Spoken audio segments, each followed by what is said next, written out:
Собранието на Република Македонија пред полноќ со 62 гласа за, 44 против и 5 воздржани ја избра новата влада. Владиниот кабинет на премиерот Зоран Заев ки има 25 министри. Новиот премиер Заев и министрите дадоа заклетва и ги подпишаа свечените изјави, а по положената заклетва Заев ја даде и првата изјава во која ја честиташе новата влада и порача дека за реформските процеси ќе бара поддршка од сите. Почитувани граѓани, дозволете од мое лично име и од името на целиот владин кабинет на сите граѓани на Република Македонија да им честитам новата реформска влада, која што има главна задача да го врати животот за сите во Македонија. Имавме 2 дена плодна дебата, на крајот завршивме согласење, но можам да кажам дека целата дебата беше со позитивни подстрекции.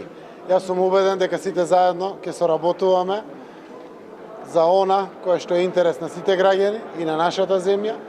Новото владеачко мнозинство, новата влада има потреба од поддршка дури од опозицијата, заради тоа што следуваат сериозни процеси на реформи, кои што треба да го унапредат севкупниот квалитет на живот за сите граѓани на нашата земја.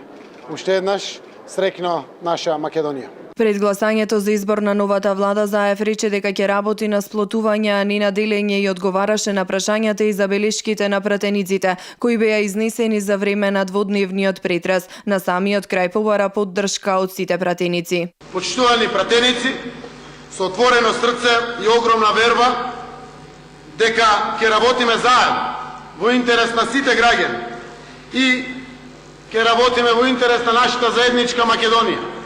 Ја барам вечерва поддршката од вас за новата реформска влада на Република Македонија.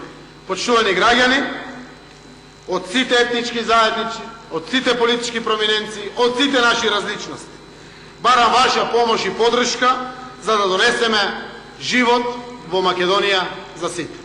Пред самиот крај на собраниската говорница се обрати и лидерот на ВМРО-ДПМН Никола Груевски. Тој истакна дека како што досега работеле во интерес на сите граѓани, така и во иднина ќе останат на браникот на одбраната на државните и националните интереси на Македонија, но и во функција на развојот и напредокот на државата. Нашите дела, нашето создадено, нашата грижа, нашите проекти, помош и секогаш пружена рака за поддршка ќе останат кога оваа вештачки создадена магла ќе се крене.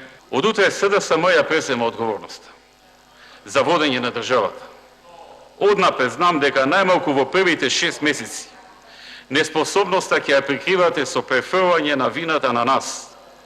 Ќе се занимавате со нас, ќе омалважувате нашата работа. И тоа ќе се обидете да го представите како оправдување на вашите неуспеси, на нереалните ветувања и на неспособноста. Но после 26 години демократија, народот е толку свесен и толку искусен, што тоа нема да ви помине. ВМРО-ДПМН будно ќе го следи работењето на новото мнозинство и силно ќе се бори за интересите на државата. Го поздравувам приземјувањето на мандатарот по однос на залетот во Вознес за добивање на премиерската функција и тоа што потпиша дека нема да ја поддржи тиранската платформа, рече Груевски, кој истакна дека очекува во првите 6 месеци неспособноста СДСМ да ја прикрива со префрлање на вината на нив и на тој начин да ги оправда своите неуспеси и нереални ветувања. Груевски повтори дека повикот за предвремени парламентарни избори останува отворен.